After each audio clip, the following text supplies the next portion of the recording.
Protect your DNA. BioPQQ can promote formation of new mitochondria. Infowarsstore.com.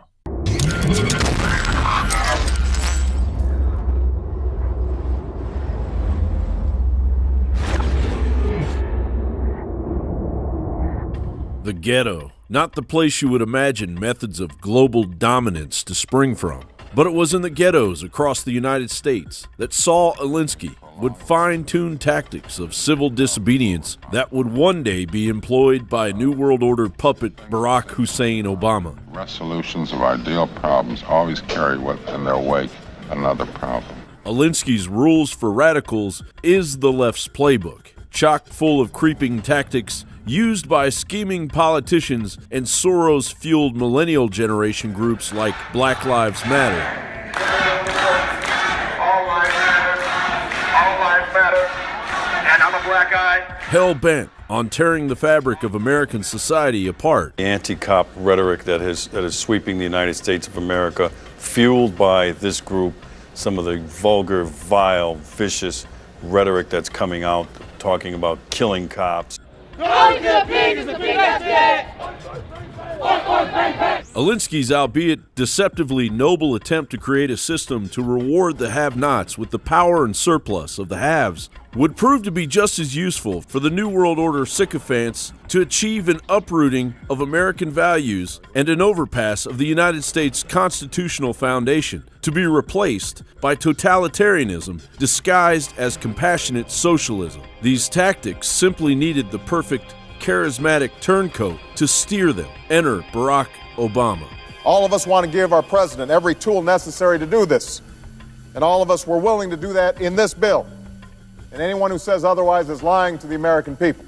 Saul Alinsky died decades before a young pre-Senate Barack Obama would spend 3 years following in Alinsky's footsteps as a community organizer. In 2009, the National Review stated, Obama's mentors from his Chicago days studied at a school Alinsky founded, and they taught their students the philosophy and methods of one of the first community organizers. Saul Alinsky wrote in Rules for Radicals, "As an organizer, I start from where the world is, as it is, not as I would like it to be.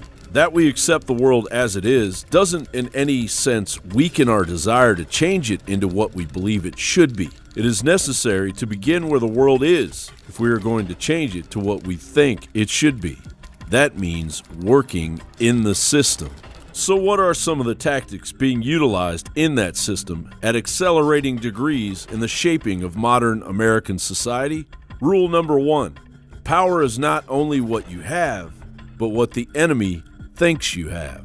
Obama and the nutjobs in the nation's capital would have us all believe that they have overwhelming support from the have-nots, while destroying the middle class, increasing the debt and welfare class to unsustainable levels, and projecting it all from their mainstream media bubble. Rule number 2, never go outside the expertise of your people. Basically, why bother engaging in a rational debate based on facts with your adversary?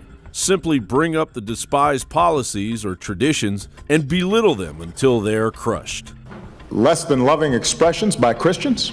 I get concerned. That's right. Let's criticize Christianity on Easter, you piece of But crap. that's a topic for another day.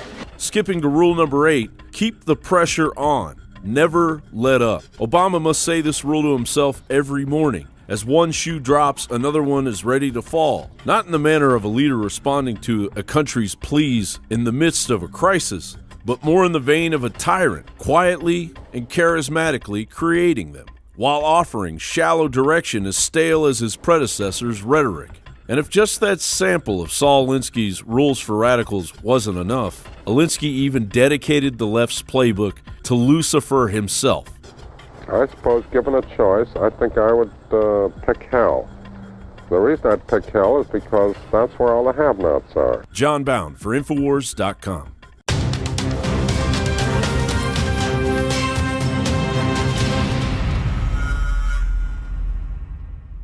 General, what do you think about the FBI saying that there's a terror alert on Monday about a potential Fort Hood situation. The police are shoving people, shoving Alex, shoving the crowd. Here we go, folks. I'm being assaulted. Whether it's the radio show, the news websites, documentary films, or the nightly news, Infowars is the tip of the spear. Is this another false flag stage attack to take our civil liberties and put more homeland security while sticking their hands down on the pants on the streets? It's up to us to set brush fires in the minds of men and women everywhere, and that's what PrisonPlanet.tv is designed to do. You watch, the Assad regime is going to be blamed or accused of using chemical weapons against the so-called rebels. What we see now is a war against reality. It's a war against the truth. It's more vital than ever that supporters of freedom become members of PrisonPlanet.tv and share their membership with up to 11 friends and family. Visit InfoWarsNews.com today. Become a member, share your membership, and help take the InfoWar to the next level.